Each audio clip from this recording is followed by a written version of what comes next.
You. What up? All right. We got another one from MrBallen. Another one from MrBallen. And this is another top 3 places you can't go and the people who win anyways. Yeah.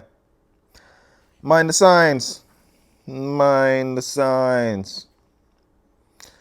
I think like the most disturbing stories or like the saddest stories are like the ones that happen at the person's job. When they get stuck in somewhere, the door closes behind them or something. I think what the last one that was at a job, I think it was like his first day. His first day on the job, and he got like pressed down in like the machine that presses. I forgot what the machine did, but it crushed him. First day on the job. I mean, he didn't even know what signs to look for. I mean, damn, you don't even know, like, so yeah, we got some more. We got some more places you can't go. Check them out. Here we go. Today, we're going to look at 3 places you can't go and people who went there anyways. But before we get into today's stories, if you're a fan of the strange, dark, and mysterious delivered in story format, then you've come to the right place because that's all we do, and we upload 3 or 4 times every week. So if that's of interest to you, politely ask the like button to give you a ride home, but instead of sitting in the front seat, sit directly behind them, and then proceed to violently kick the back of their seat the entire ride, periodically asking if you're there yet. Also, please subscribe to our channel and turn on all notifications so you don't miss any of our weekly uploads. All right, let's get into today's stories. All right. Let's go.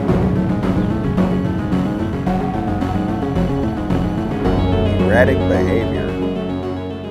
On May 23rd, 2011, a 26-year-old woman named Jamie Miner was working at a fancy restaurant in Austin, Texas. That night, something seemed to come over Jamie, and she began acting erratic, according to her coworkers. So erratic, in fact, that her boss told her she had to go home. And so some of Jamie's coworkers decided they would call one of her friends to come pick her up because they were concerned Jamie could not get home under her own power. But it would later turn out that when that friend showed up at the restaurant to get Jamie, Jamie wasn't there. And so the friend tried calling Jamie and looking for Jamie, but she was nowhere to be found. When the next day Jamie had still not come home, Jamie's friends and family began calling around and asking if anybody knew where she was, but no one seemed to know. And so the parents filed a missing person report and then began putting up flyers all over Austin in hopes that someone would recognize her and call in with some information. But over the next several weeks, after the police have launched their own search, no one came forward with any information about Jamie. Then on June 29th, so 37 days after Jamie has gone missing, a worker found some of Jamie's personal belongings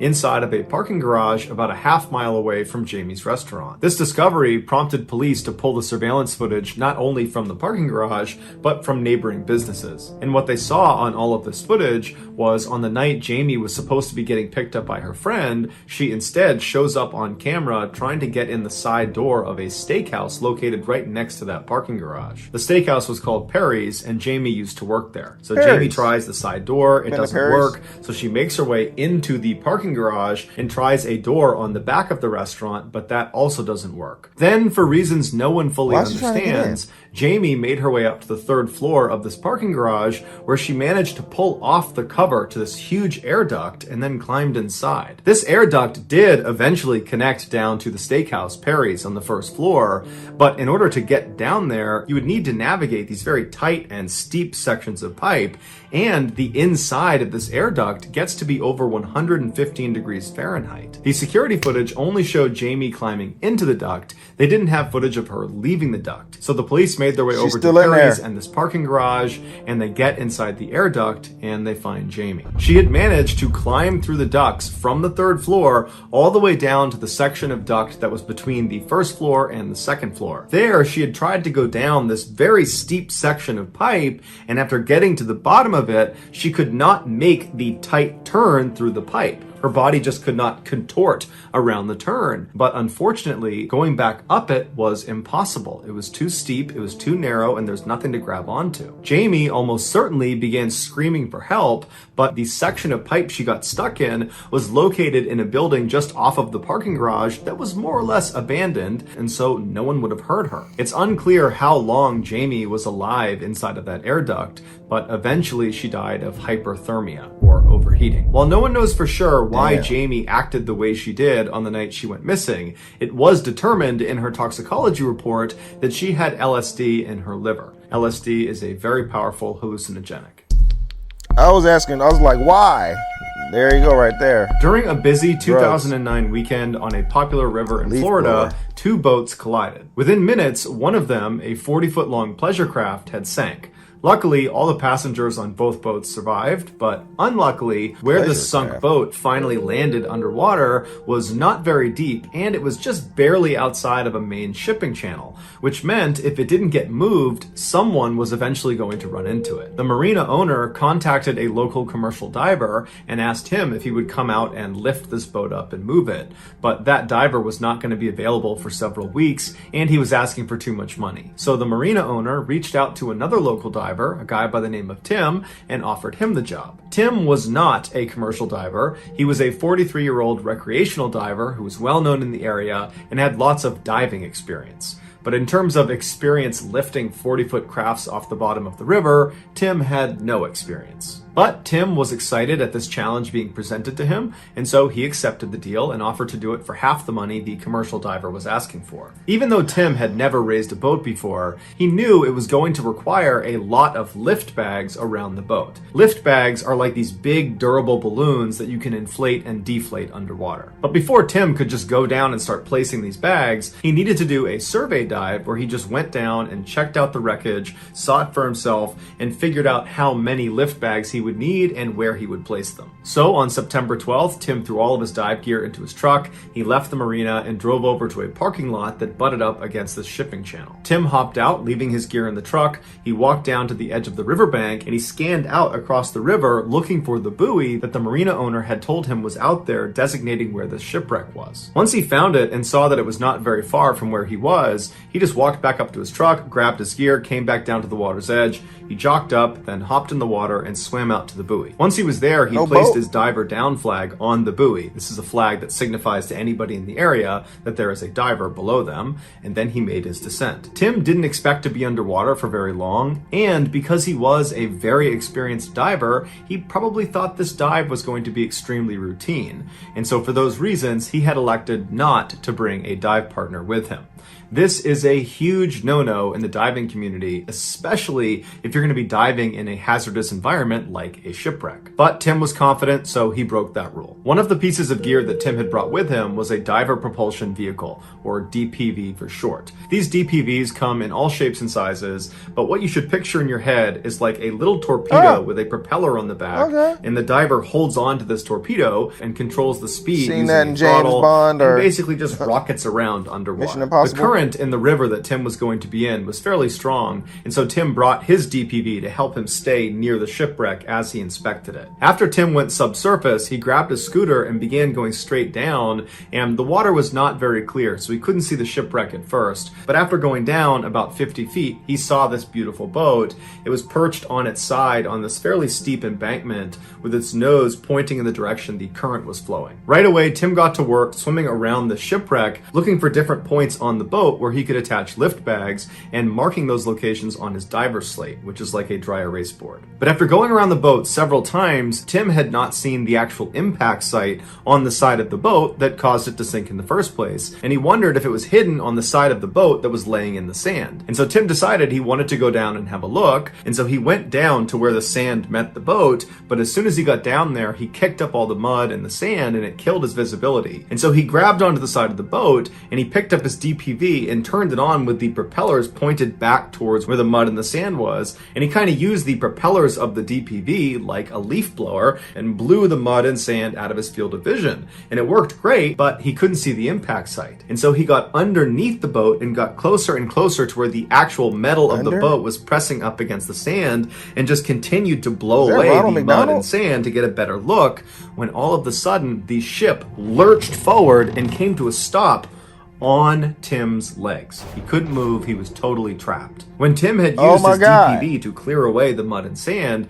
he had also blown away some of the mud and sand that was keeping the boat from sliding farther down the embankment. And so when it got blown away, the boat became unsteady and it came to rest on top of Tim. When Tim was not able to pull his legs out from under this incredibly heavy boat, he most likely used the DPV to continue to erode the mud and sand around the boat to try to get it to continue to slide down off of his legs. But he wasn't able to do that because the boat was basically wedged up against his legs. Tim's legs were the thing keeping the boat from sliding any farther. And because Tim did not bring a dive partner, there was literally no one there to save him. And even though he had told the marina owner that he was going out to survey the wreck, he had not given his timeline, so no one was expecting him. And so he would have realized very quickly that there was virtually nothing he could do but wait to die. Several hours later, someone on the surface noticed Tim's diver down flag on that buoy and called in the authorities. When the fire department's dive team went down to the wreckage, they found Tim.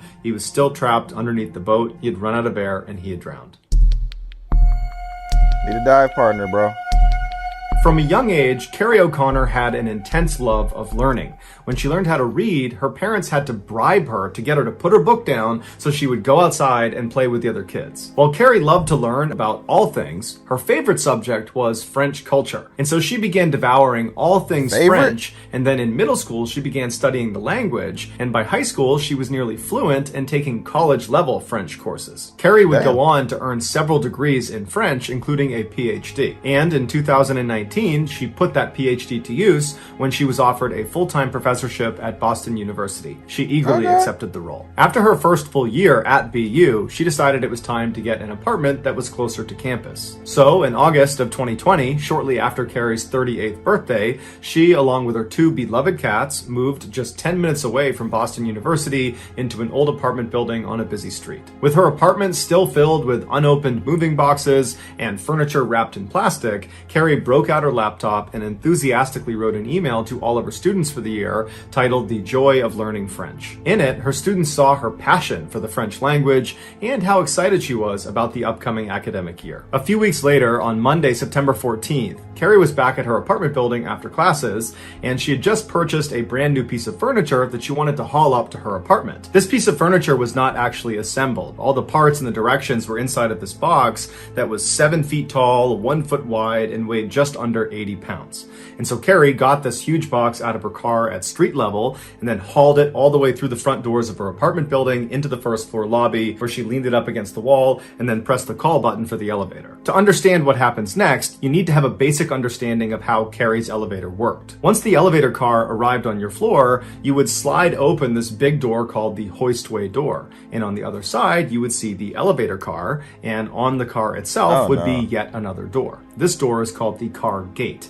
This metal accordion-style door would also be slid to the side manually, but unlike the hoistway door, the car gate had to be shut all the way in order for the elevator to move between floors. So when the light dinged in the first floor lobby above Carrie's head, she opened up the hoistway door, and then she reached inside and slid open the car gate, and then she grabbed her package and began trying to push it inside of the elevator car. The only way it looked like she could fit this huge package inside of the elevator was if she got it in there at an angle standing up. But no matter how hard she pushed and pulled on it, she just could not get it to go inside. And so while Carrie's doing this, another tenant happened to walk in the front doors of the apartment building, and they saw Carrie struggling, and at first he just walked past Carrie and started going up the stairs towards his own apartment, but he stopped and he turned and he just said to Carrie, "Hey, I don't think it's a good idea to keep doing what you're doing. That package looks like it's too heavy to be on that elevator. The elevator's really old and you might trip a sensor and it might start moving before you're ready. already. It's only We've 80 had problems pounds. with that elevator before. It's just not worth the risk. And so Carrie, who's already pretty committed to doing this,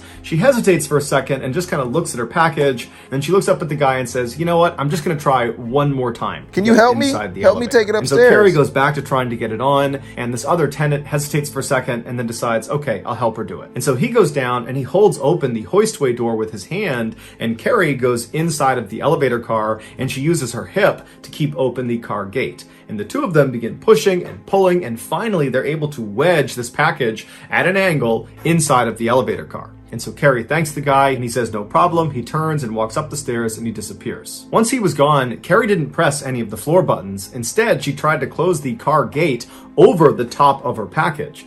But at the same time, a maintenance worker in the floor below her, which was the basement, hit the call button for the elevator. Unbeknownst to Carrie, the top of her huge package, when they wedged it inside, had pressed up against the sensor at the top of the door frame that registers when the car gate has shut. And so when the maintenance worker pressed the call button, because that package was pressing on the sensor, it tricked the elevator into thinking the gate was shut and secured, and now it was time to move. And so the car began to go down, but it only made it a couple of feet before the movement caused the package to slip off of the sensor, causing the elevator to stop. Carrie was most likely very confused how this car would have moved, considering the car gate was still wide open, but she had bigger problems. She was now trapped between the first floor lobby and the basement. But she didn't panic. Instead, she decided she would just get her package back inside the elevator car, and then she would figure out what to do next. The package, when it came off that sensor, had fallen forward and was basically jutting out of the elevator. So the top half of it was in the first floor lobby, propped up against the floor of the first floor lobby. And so Carrie turned around so her back was facing outside of the elevator, and she got down in a squatting position underneath her package, so her shoulder was up against the package, and then she began pressing it up as hard as she could until she managed to press the package back inside of the car. But again, the top of that package made contact with that sensor that registers whether that gate is shut, and so believing it was shut and secure, the elevator began moving down again. And this time, Carrie, whose back is to the opening of the elevator, she lost her balance and fell backwards out of the elevator into that narrow space between the outside of the elevator and the inside of the elevator shaft. Now, if the elevator had not been moving, she probably could have just crawled back up into the elevator, but unfortunately, her package this time did not slip off the sensor. And so the elevator still believed the gate was shut, and so it kept on moving down. And so as soon as Carrie fell into this narrow space, the movement of the elevator would have kind of sucked her up into that space, crushing her up against the inside of the elevator shaft wall as the car forces its way down past her towards the basement. But the car doesn't even get to the basement. It stops once Carrie is pinned perfectly between the elevator and the elevator shaft walls. When the fire department finally arrived, it was too late. Carrie was already deceased. So that's going to do it, guys. If you found the secret in today's episode, let us know in the comments what it is and where you found it. So give us the timestamp.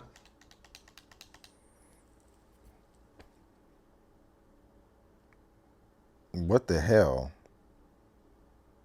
What the hell?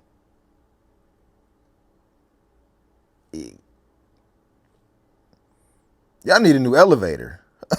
That elevator looked like it's from the 1920s or something. Oh my God. Oh, that's one of the worst ways. That's one of the worst ways to go. That has to be one of the worst ways to go. Death by elevator.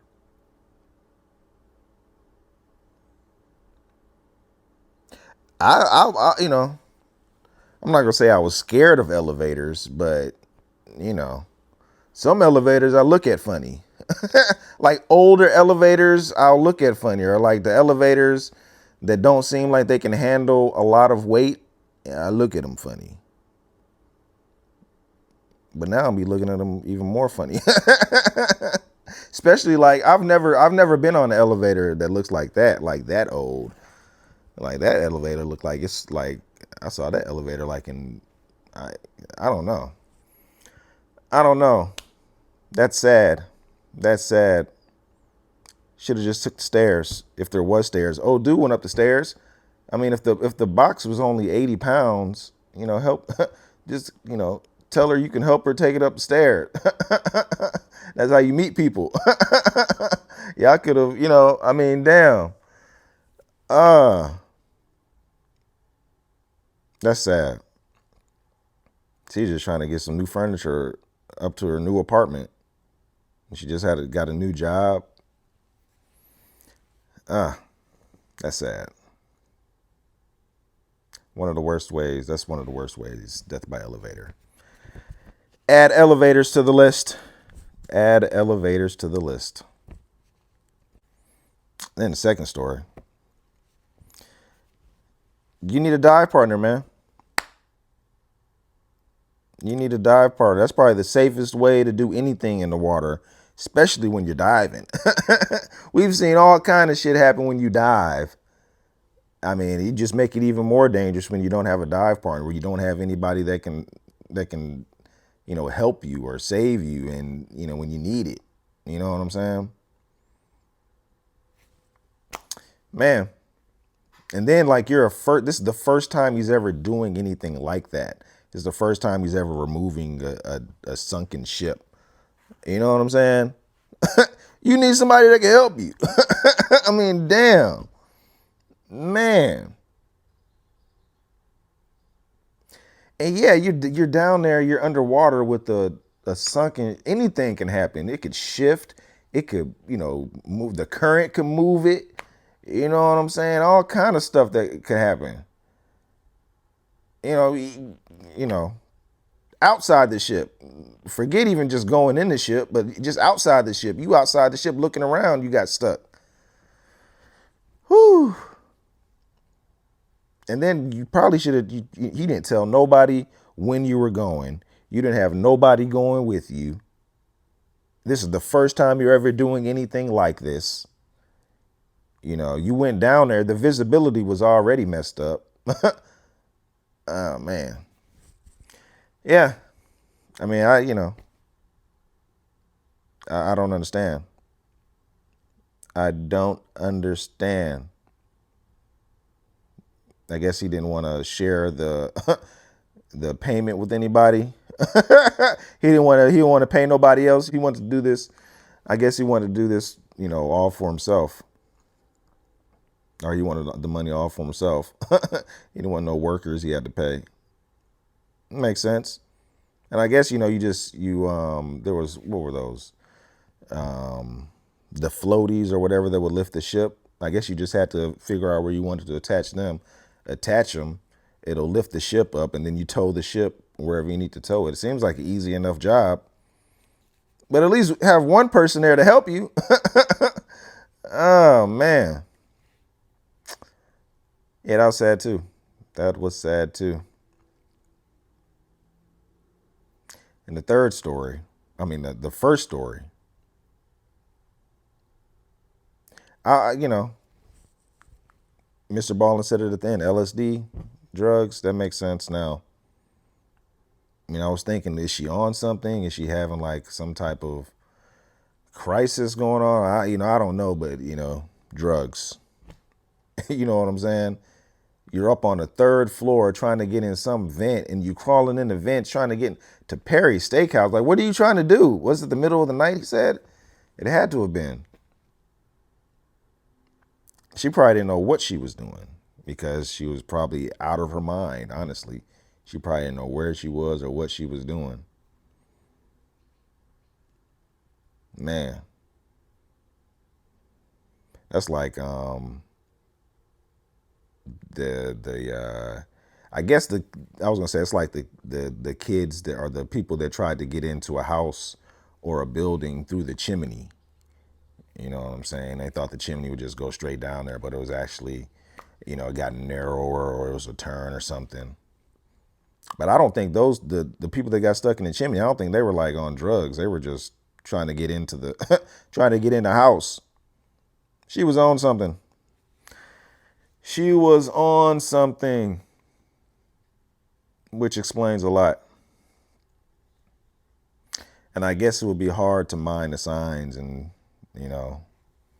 to be aware of danger that you're putting yourself into when you're high out of your mind.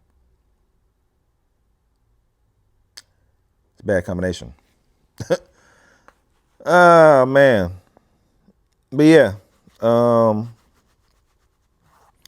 the last story, you know, I don't know if she was anywhere she shouldn't have been, but take the stairs. Just take the stairs. Dude should have helped her take it up the stairs. Man.